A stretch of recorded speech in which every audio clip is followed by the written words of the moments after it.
Welcome back to Rock Tie. We're your hosts, Michelle, Amanda. Sarah. and this is going to be our third episode of our Saturday special, and we're going to be talking about KinnPorsche today. Yeah. Somebody should do this little summary. Oh, Somebody should. I thought you were going to read it from the website. me? Okay. I don't have it up. How am I supposed to read it? She's like, let me face it so you can read it. Okay. This is my drama list, the little summary they have. Okay. Bear with me. I don't like reading out loud. The second son of a mafia boss, this is Thai, I'm not going to pronounce their names, is fleeing from an enemy when he meets Porsche, an enterprising young bartender. Porsche agrees to help defend Kinn from his attackers for a price. Porsche, martial arts skills impressed and spurred on by his father, Kinn, seeks to hire Porsche as his personal bodyguard. Porsche is opposed and rejects Kinn's offer despite his attempts at intimidation. It isn't until Porsche's family home and his ability to care for his brother are threatened and I can't pronounce that word, and moves on to their family's property. It's not a smooth transition into the unorthodox violent job, and his relationship with Kinn, I cannot pronounce that word, between straight and playful when his feelings for Kinn take an unexpected turn. His work becomes even more high stakes. Okay. So basically, they meet as like a fluke. Porsche helps defend Kinn from an attack, and so then he gets tricked into becoming his bodyguard, where feelings develop. I was going to say his bodyguard and his lover. Oh, That summary was like, hey, okay. And they were bodyguards. but wait, he moved into their family property, so they and they were roommates. And they were roommates. Oh my god, they were roommates. Yeah. Did we all watch it when it was first on air? I didn't. I think I binge watched it. I binge watched it later because when it was first airing, I hadn't started watching BL yet. I think I had been watching BL already. I hadn't started it because I don't know, like it looked interesting, but I was like, maybe I'll watch it later. And there was a girl who worked at I guess she was I say girl, and then I picture like a little girl.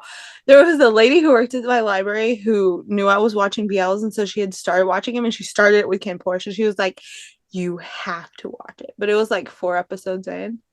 So I was like, I'll watch the first episode, see if I liked it. And then I came to work the next day and I was like, I'm caught up. And so every week we'd be like, oh my gosh, did you watch the new episode? But we couldn't really talk about it at work. So we'd be in the back, like during breaks, and we'd be like, and then they, Yeah. Yeah. It was that show where I think I was taking a break from BL. Mm-hmm. So I was reading BL. I wasn't watching them. So I binged watched it when I had time. And very binge-worthy show. Because I can't imagine having to wait a week to get the next episode. It was very hard. Yeah. But it was very good. Since I binge watched it, I didn't even think about like the episode breaks and where it would leave you hanging. Mm-hmm. Now I'm curious to like rewatch it and see where it ends each week to like kind of guess at that experience that people who watched it live were getting. Because some shows, like every episode is wrapped in a nice little bow and it's sweet, and then the next week it's something else. And some like there's cliffhangers and you're just dying from week to week. Okay. I'm trying to remember how many cliffhangers there were. There were some where like you were just like, oh, I want the next episode already. And then you'd have to wait a whole week. I want to see what were you saying? No, I was gonna say we were talking about this before. Mm-hmm. And I said Apple was the most attractive, and then Amanda was just like, yeah, look, I don't get that either, because after Jeff, look, Bible's attractive too, but after Jeff, like, I also thought Apple was the most attractive. Like, look, especially in the mile Oppo dynamic, like, Apple's just really attractive. He's really attractive. But the face she's making right now tells me that we're wrong. You know what? Beauty is subjective. Yeah. And I subjectively think he's attractive. Exactly. I agree with you. You know, we all have different tastes. Mm-hmm. You know what? That just means we don't have to share with her. Exactly. It's okay. Michelle, let's go to the corner. With Oppo. Yeah, let's go to Oppo. Let's go to the Oppo corner. Does that mean you think Miles more attractive? Okay. No, I mean, out of that pair, That face Apo is the more attractive, but out of the whole cast, Bible is the most attractive. Of course, she was gonna say Bible. Yeah. That's why I said he's attractive too. Mm-hmm. Yeah. But like if I had to rank them, like twist me by my arm. And there were just other like minor characters who I can't even remember the names of, who like I just, you know, we all have different taste. Exactly. Yeah. Okay, back to the other thing. I had to say that. I think I think this was the first show I watched on iQIYI. Is that how you say it? iQIYI? Is she? Yeah, I usually say IQIYI. But I think this is the first show I watched on iQIYI, and now it's like all the shows were there. But I like it was the first one I'd seen that was exclusively like you had to get this to watch it. And now every show. I'm gonna sneeze. So what should we? I mean, it's a Saturday special, so obviously we have to talk about Jeff. But what else about the show is worth noting? What do we want to say? It's very, very spicy. But now in comparison, in its time, it was like the spiciest show I had seen. And now we have like scenes with honey. And Yeah, it was like a challenge. That was the first one, and everyone is trying to up it. I feel like that's what happened. I feel like it was like a throwdown challenge. It was funny because it was airing at the same time, I think, as Cutie Pie, and that one was also spicy, but it was like a very different vibe. Yeah. I saw someone saying we're gonna have the same thing right now with Pit Babe and The Next Prince airing at the same time. Oh, okay. I did not like, so not looking at the Jeff part. Well, even looking at, I didn't like any of the relationships in this. Oh yeah, The only character who I really loved was Bible. No. Oh, like the red flag. Tong's character. Oh, his character was great. I loved him. Everybody else, like, and he didn't have a pair that I remember. He didn't have a pair, right? I don't think so. Like, I couldn't get behind any of the other relationships. And I think that we were supposed to believe that Mila and Apo's couple, their pair, was good. Like, we were supposed to be rooting for them. And I just never loved it. There was so much deception from the start. And even like the romantic parts. Like, there's a scene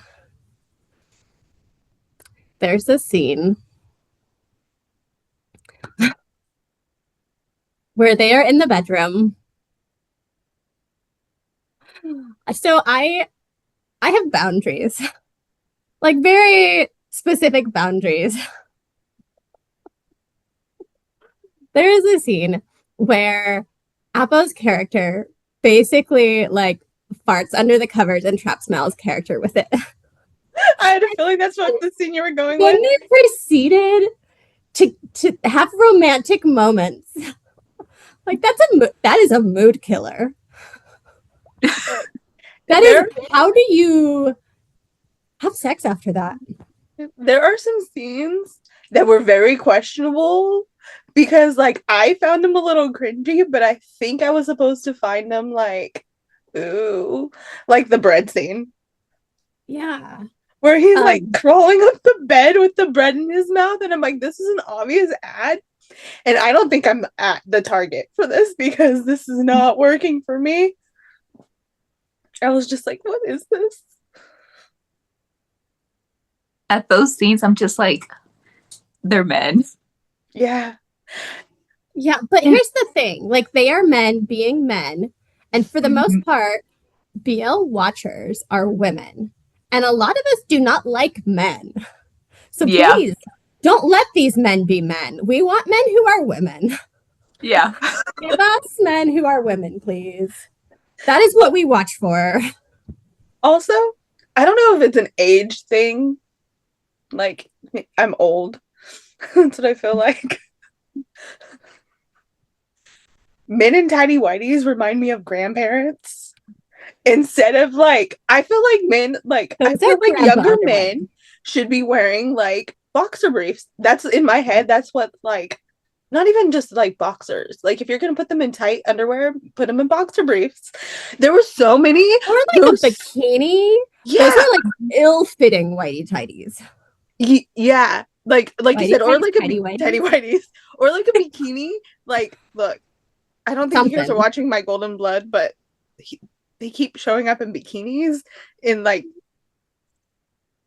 it's making me It's slightly better than uncomfortable. grandpa underwear. It's making me slightly uncomfortable. But yeah, like it was saggy butt underwear. Mm-hmm. Like Okay. I was That's just not like, what we're supposed to be thinking when we see it, but it is. it is saggy butt grandpa underwear, and I was like, Mm-hmm. how are either of you attracted to this? Okay, the millennials feel this way. What about Gen Z, I just don't take it seriously. I'm just like, oh. Yeah, I'm like, oh, grandpa. Not that I've ever seen my grandpa in their underwear, but that's what I imagine he would be wearing. Yeah, that's what boomers and older wear in my mind. Yeah. I imagine my grandpa wore those. That's not sexy. Grandpas are not sexy. Don't make that face. They're not. I was like, look, there's some grandpas in the media that don't look like grandpas.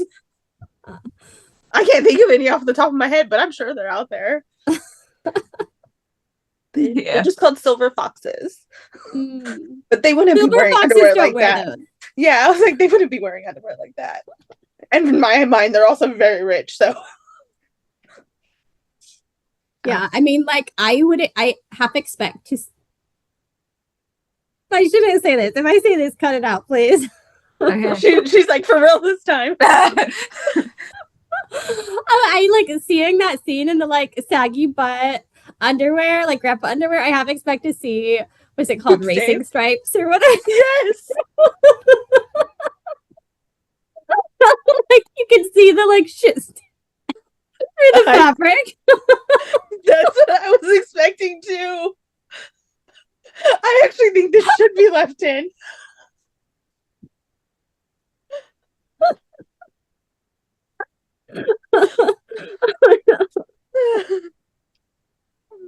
You just see Amanda analyzing them like,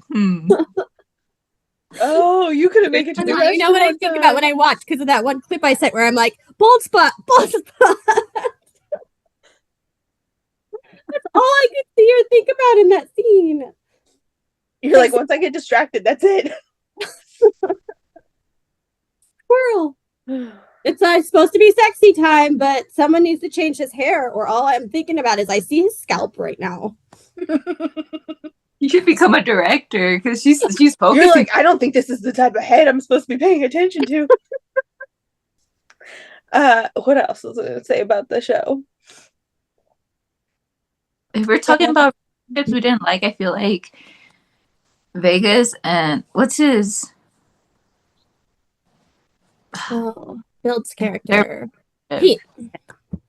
Yeah. I feel like theirs got really popular online during the time. Yeah. Theirs got really popular, and I really did not like their relationship. I understand it was supposed to be like, it was supposed to be a red flag relationship, but also I'm just like, oh my gosh, you have Stockholm syndrome. There you go.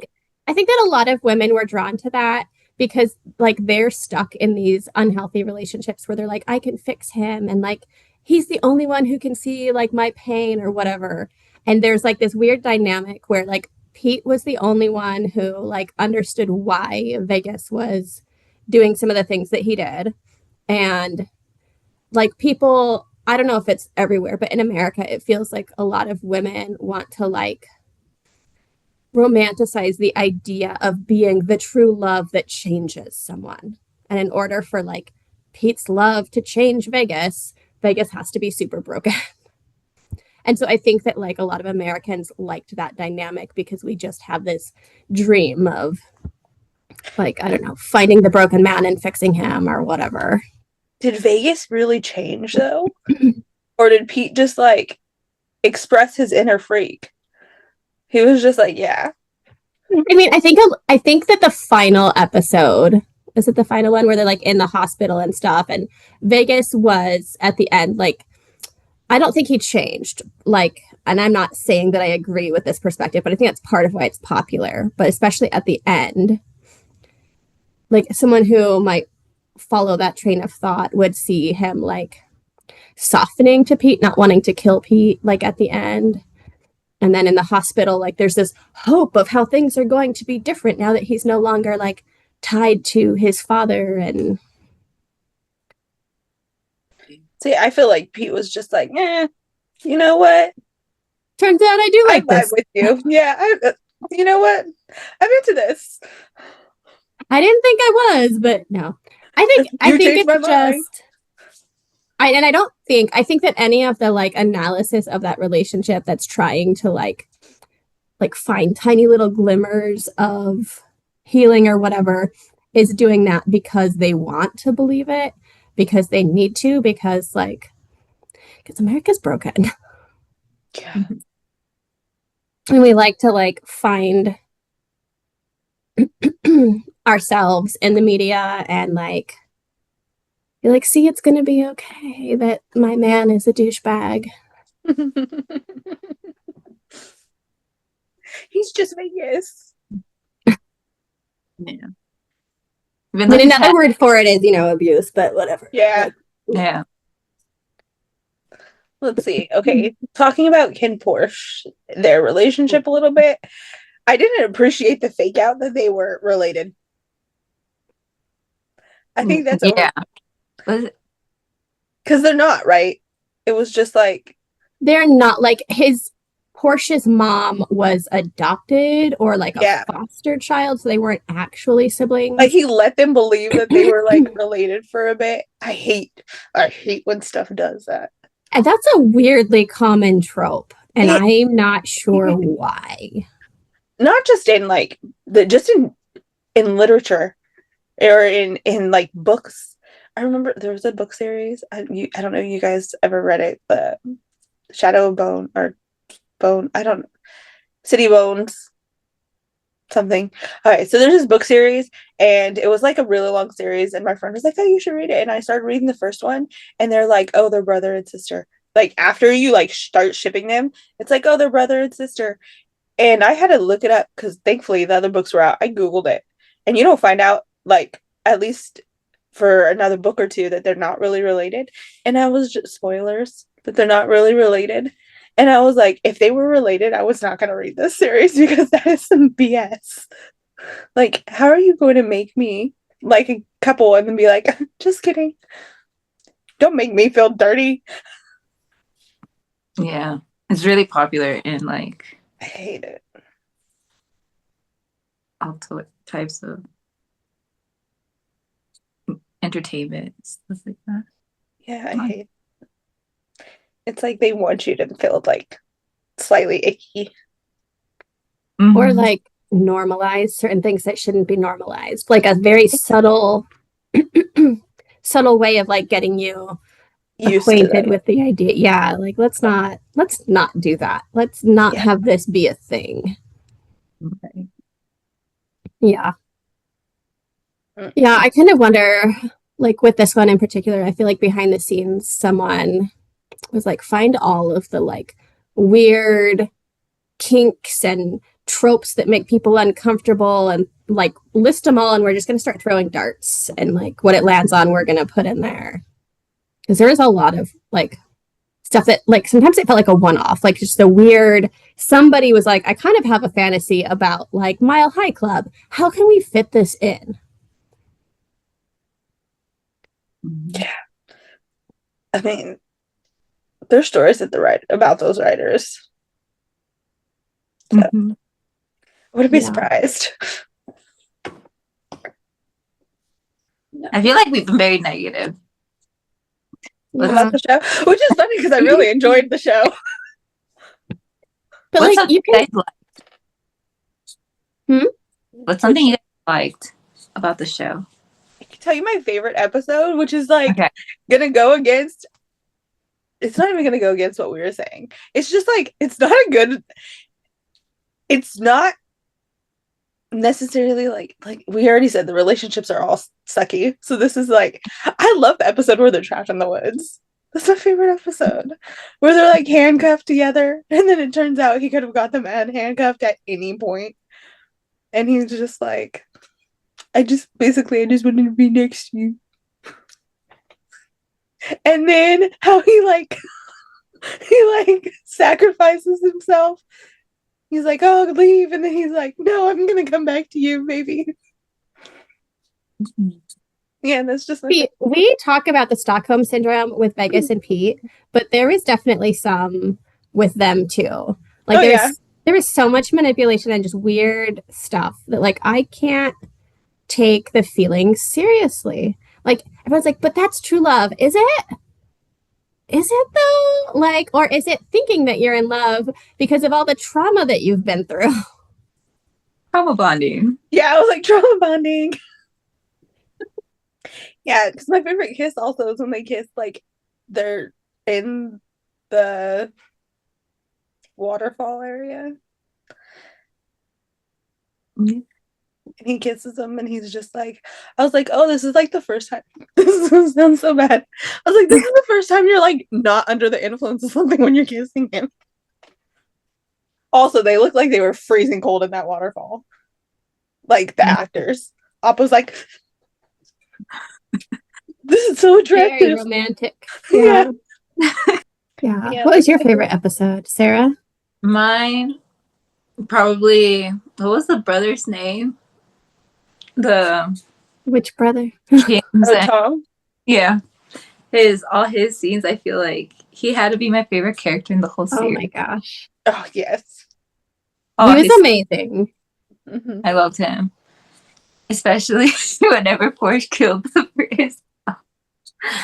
This is an iconic scene whenever he killed the koi fish. Yeah. Yeah. Okay. How does I that cannot see koi fish and not think about that. Elizabeth, Sebastian, no. Like every time I see koi, that is what I think of now. Mm-hmm. Yeah. I love when he thinks that Pete's dead and he's like puts somebody else's body. Like he's like, you go with him, and they're like, hey. No. Yeah. Burning money. Mm-hmm. And then he walks right up, hey. I love his character. I mean, in one of our previous episodes, I talked about my favorite scene, which was Porsche and Kim at the bar. I love that. That's my favorite Jeff scene. Yeah, I also love the one when Kim goes to their house and like sneaks up and looks in his bedroom. And like, I don't know what he thought he was going to find, but probably not a shrine to himself. Yeah. But then it was like his reaction. I was like, is he flattered? Or like, I'd be a little bit creeped out. Like, I would be like, this is a stalker and I need to leave. I think he was flattered. I would also be like, okay. But like, from the start, Porsche's character was a little bit over the top with his like obsession. Because even when like Kim's character came to his school and was like, answer these questions. And he's like, actually, let me correct you because here's like all these like details that you have missed. Like, okay, settle down. Tone it down a little bit. Yeah. Oh, baby barcode. He was so sincere with everything he ever did. He was. Look, I felt heartbroken for him, and I knew what was happening. And I was just like, oh. But here's the other thing, okay? I will defend Porsche. The Lulu fangirl stuff happening. Like, you don't actually end up in a relationship with the celebrity that you have a parasocial relationship with. But like, he that's thought not he real. was. Kim was playing with him. Yes. We all agree that. I'm with Michelle. He was leading him on. He 100% was. And then at the end, we're supposed to think like, what, that Kim developed feelings for him, right? I think that's it. Like, just over time, he grew attached or something. So was he Delulu? No. Look, I don't expect to go to the Jeff Satur concert and have him see me in the crowd and fall in love, okay? No, he's going to see you taking a picture next to him and then fall in love. Duh. There are too many of the BLs now, I feel like. Whenever they have a celebrity as a character, they go a little bit too easy on the crazy fans, or they give false hope to audiences of like, I mean, look at Tempo, and it's like, no, you don't. That's not.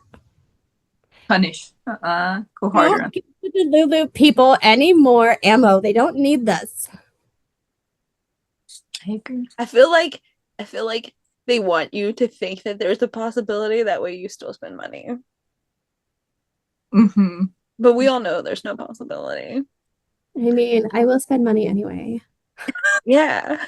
You're like, they don't have that trick. Just show me a pretty face. But like, because you're sane and you're normal.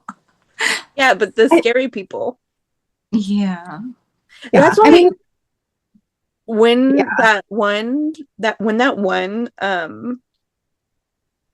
thing for the Boy Next World, their fan meet thing, when they announced that super expensive ticket price and people are like, oh, well, if the fans really want it, like, this is a way for them to weed out the crazy people. I was like, no, this is a way to invite the crazy people who are willing to spend that much money for, you're saying, an hour with them. That's not going to weed out the crazy people. Unsafe. And two, only catering to the crazy people. Yeah. Because look, who is going to spend that much money for an hour with someone? Look, unless it's Milk or Boom, I am not. Look, for me, you want me to spend that much money for an hour with someone so I could sit in the corner by myself and be quiet? Because I'm not going to say a single word. That's a waste of money. I'm going to stand there, I'm going to look at them, and then I'm going to get shy and I'm going to cry. And then I'm going to be like, I just paid a lot of money to cry in front of someone. Can we end this now? Because I feel uncomfortable now. They're going to be like, it's been 30 seconds. I'm just like, I can't be here for I have another 59 minutes. I want to go. Please, can I give it to someone else? I brought my emotional support friends with me. Can I tag them out, please? Yeah. Oh. No. Like, even the 30 seconds that you get with someone to take a picture with them feels like a long time for me, because I'm going to be like, you know, like, if they let you come up with poses for some of these things, how am I supposed to tell them that I want to pose and to not just go up and be like, I mean, that's what I did with Winnie and Satang. Like, they were like, what do you want? And I was just like, yeah, that's what I feel is going to happen. That's what I feel is going to happen. In Rome, apparently, like, you get to choose a pose. And what am I supposed to do? Like, pull out my phone? I'm not going to talk to them. That's what I'm thinking I'm going to do at the Jeff concert. Like, at the Airbnb before we go, I'm going to have people do the pose I want to do, and I'm going to take a picture so I can show him He's going to be like, who are these words. people? Just be like, yeah. Thank you. The voice is not going to work. There's no way. And be like, and then he's just going to look at me like I'm crazy. I wonder if it's going to be in public or like behind. I don't know, because I know for the Heart Killers one, I'm pretty sure it's going to be in a room where nobody else can see you. Which, you know what? Maybe that's better. Yeah. Because it's eating tray. We haven't had no news. We're out of back Back to KinnPorsche. to KinnPorsche.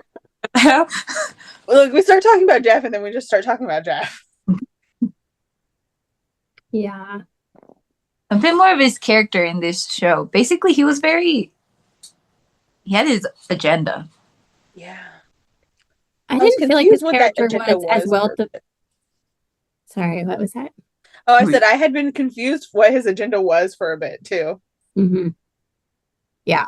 Like they really dragged it. Like they alluded to stuff, but I was not picking up on what they were alluding to. Yeah. I feel like he was just a nosy younger brother. Yeah. And I wasn't sure who he wasn't trusting or what he was trying to find out Yeah. for almost the entire time. Mm-hmm. Yeah. And I don't feel like his character got developed as well as it could have. Like out of all the characters, he had less screen time, it felt like. And the screen time he had didn't really show us as much as it could have. So I'm wondering, I know that they had originally wanted to do a second season, and I'm wondering if they were going to develop his character and that ship a little bit more in season 2, and that's maybe part of why. I know, I want to say there was like a behind the scenes thing where he like talked about how he felt like he was like separate from the rest of the cast because he didn't really shoot with them very much. There was like that scene in the warehouse where he comes to save Porsche. And I think he was like joking that they were like, oh, this is the first time we've shot with you. Because he had hit like most of his scenes are with Barcode. Yeah. Or in a totally different area. I mean, they kind of had to do that because Barcode, like nobody knew for a long time that he was part of the family. It just felt like a separate storyline for a while. Yeah, he lived separate from the family. He wanted to be out of the family business or whatever. And then he was a good singer. Yeah. I like that he's had a couple shows that really highlight his singing. And I know that like his primary focus right now is his singing career. So I'm not sure if they just like the producers took advantage of the fact that he has an amazing voice or if he took advantage of his face in order to get his voice out there and boost his singing career. Like I'm not sure which way that worked, but it's definitely helped to have him recognized as a musician. I feel like KinnPorsche really helped like push him.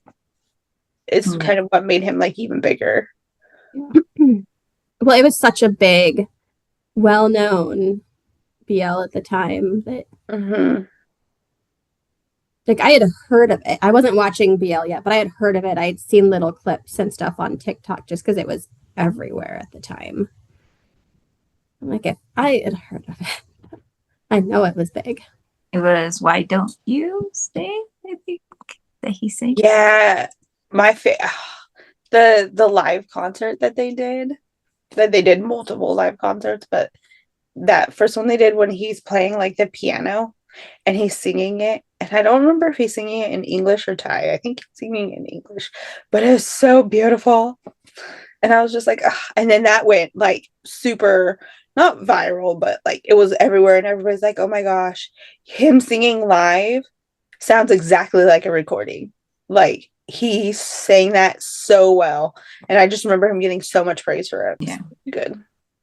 Not that I bought the ticket for the streaming, and it was 4 hours. I think that's the first like concert ticket I had bought, and streaming ticket I had bought, and I was like, how long is this gonna be? Because it's still not ending. I had not expected how long. It was 4 hours. I still have the recording. Nice. 4 hours. Oh, but yeah, this is how I discovered Jeff because of. That's how I discovered Jeff too. And then I bought every magazine that had his picture on it. The ones where he looked like vampires. They were ahead of their time. So funny that you guys discovered Jeff while watching that, and I was like, hey, that's the fashion guy when I was watching it. I was like, why is he in this? I wonder how many people do that with like other shows too. Like they're watching Jack and Joker and they're like, hey, that's the guy that makes pots on my TikTok. That's how I knew him too. I took a pottery class a while ago. I got really into pottery, and I've been following War for a while before I started watching BL. So it happens. It happens. Those are the two actors that I knew before I started watching BL. Jeff and War. I could see them being known for other stuff. Just like I was thinking about it recently. And I'm like, I wonder if there's people who are going to know Dunk from his cooking videos now. Because like there are a lot of people that are just social media influencers, and honestly that's how a lot of the musicians and actors come across with their online presence. Like even Lego and Nunu, like I would think they're just like internet personalities if I just saw their social media and I saw them on magazines and stuff. Like they're fun, they're goofy, they make cute little clips. I wouldn't know that they're, in a T-pop band and an actor. Do you have anything else to add? If you haven't seen it, I suggest, okay, we said some negative things about the like relationships and stuff, but it's still worth a watch. You just have to go into knowing it. Like go into it knowing that it's a dark show.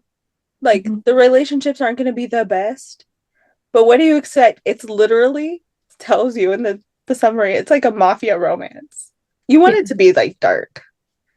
But and I don't think it was supposed to be like an idyllic romance. Like there are some cute, sweet that just show a nice, healthy relationship and they're healing in that sense. And this one is capturing a different audience. It's giving action, it's giving suspense and mystery. So it has those other elements. And, you're not looking for a beautiful, healthy relationship in it. Yeah. I think it accomplished what it set out to accomplish. Like their acting and everything is so good. Yeah. But like relationships overall is just like, dark romance. Yeah. Like I liked the show. Yeah. I just wasn't necessarily rooting for all the couples. Yeah. Yeah. I was like, you know what? You guys would probably be better, like, not together, but also you wouldn't be good with anybody else, so maybe you guys should just stick together. I was like, let's go to therapy. Let's do some healing. Well, and now I feel like a lot more. This one was sort of an early-ish BL, and there have been a lot more that have come out that have unhealthy relationships that you still kind of root for, and red flags that end up being the one partnered with someone in the end. And so it kind of opened the door for that. So like if you're new to BL, it's a good one to watch so that when you do watch other ones, like My Stand-In, you're like, okay, somebody came and did this before. And they opened the door. Yeah, they opened the door for this. On that note, subscribe, like, comment. Yeah. Yeah, if we got anything wrong, correct us in the comments nicely so we don't cry. But let us know because, we like corrections. If you just want to like talk about your love for the show and how we are so wrong and these relationships are actually amazing, we want to know why. Yeah, tell us why. But also, like, I know that there are people that have more insight than us, and like, because I didn't watch it when it was live. Like, if you were reading all the behind the scenes stuff while it was happening and you're like, oh no, I know something about this that they didn't mention, like, throw it in the comments because, we're learning. Yeah. For example, apparently in the novel, Pete's character was supposed to be really into it. Who am I to judge? We listen, we don't judge. We listen, we don't judge. And if we do judge, we judge with our eyes. Judge, I was like, judge nicely. We keep it inside. We try to keep it inside. Yeah, our eyes let it out. So, thank you for joining us. This is another episode of Rock Tie. Amanda, do like the synopsis or like the summary of KinnPorsche? Just a quick one. All right. Remind me what their names are. No, KinnPorsche.